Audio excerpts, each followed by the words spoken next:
welcome to LUSI, the biggest mud volcano in the world. My name is Aurel and I'm your tour guide for today, and I will accompany you to explore and learn the brief history of the LUSI disaster. But before we start our tour, let me tell you a few reminders. The first one is dispose of garbage in the garbage bins. The second is never leave your belongings to avoid unnecessary loss. Number 3 is always put your mask on and adhere to the COVID protocol. And the fourth is you are prohibited to bring any lighter or anything that might ignite a fire. And the last is please do not get too close to the mud. Now let's get started with a brief explanation about LUSI. So the Sidoarjo Mudflow, where we are standing right now, was the biggest mud volcano in the world and one of the longest ongoing disasters in the recent memory. This mud volcano is located in the Porong subdistrict, Sidoarjo Regency, East Java, Indonesia.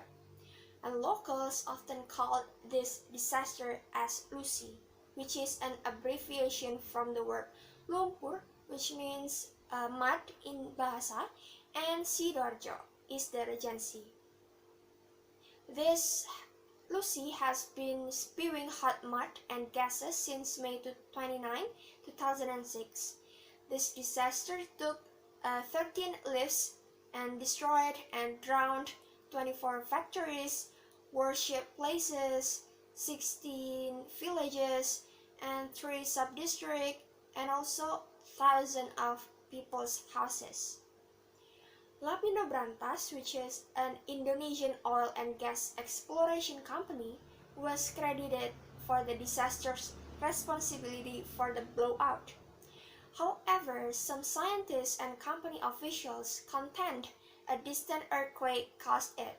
So, how was the chronology of this disaster? The disaster started 15 years ago in May 2006. Lapindo Brantas targeted a gas in the limestone formation carbonates in the Brantas PSC area by drilling a borehole named Banjar Panji 1 or Banjar Panji 1 exploration well. Initially, Lapindo planned the well to be 8,500 feet deep to reach the limestone formation, and the well will be fitted with a drill protective casing to anticipate potential circulation loss and the entry of the formation fluid into the well. In the first stage of drilling, the Lapindo engineers have successfully installed the casing down to 3,579 feet, and then in the next drilling, the engineers drilled the earth layer from 3,580 feet to 9,297 feet. But at this time, they had not installed the protective casing as it should be. During the time, a devastating 6.3 magnitude earthquake struck Yogyakarta, which was more than 160 miles west away from the drilling site. And then 8 hours after the earthquake, the engineers hit what seemed to be the target carbonate formation. In fact, they are not. And immediately something went wrong. The fluid used to maintain the pressure in the drill hole suddenly disappeared, and hours later, liquid from the formation rushed back to the borehole. Because of that incident, the engineers sealed the borehole immediately because they are afraid that the liquid will blow out. Even though the well has been sealed, the leaking fluid underneath continued to build for at least 24 hours. And then early in the next day, on May 29, 2006, which is 2 days after the earthquake, the stream, the water, and the mud began erupting up to 660 feet above the well, and it shot up into the air like a geyser. And that phenomenon is now known as the LUSI mud volcano. Ladies and gentlemen, right now we are standing in the levee of the mud reservoir. Our local called it as Tanggul. This levee stretched over 10 kilometers with a width of approximately 15 meters and it stands up to 12 meters high. It was constructed of pile soil and covered with large stones, and it held using an iron net.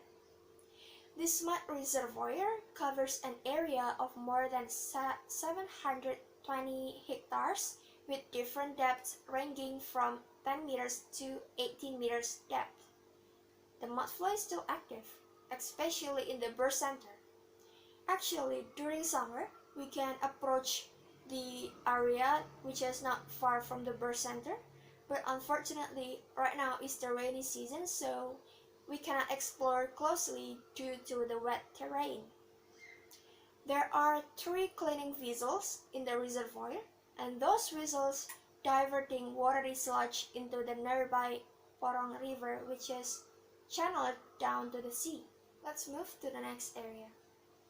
Ladies and gentlemen, right now we are standing in front of the memorial monument of mud tragedy, and the victims of the tragedy built this monument.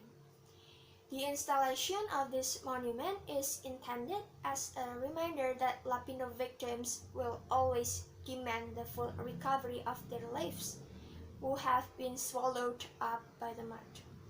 You see, there is a written text that says, Lapindo has buried our village. Lapindo has only made false promises.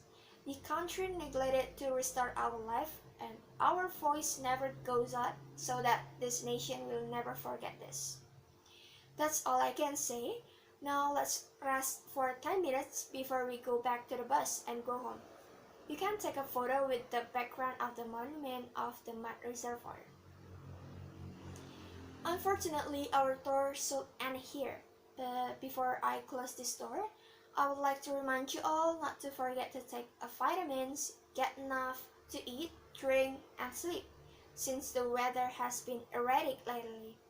And thank you, my dear tourists. I hope you enjoy our tour in Sidoarjo Mudflow, and I hope this experience will be memorable to all of you. Thank you so much. Have a safe trip. Assalamualaikum warahmatullahi wabarakatuh.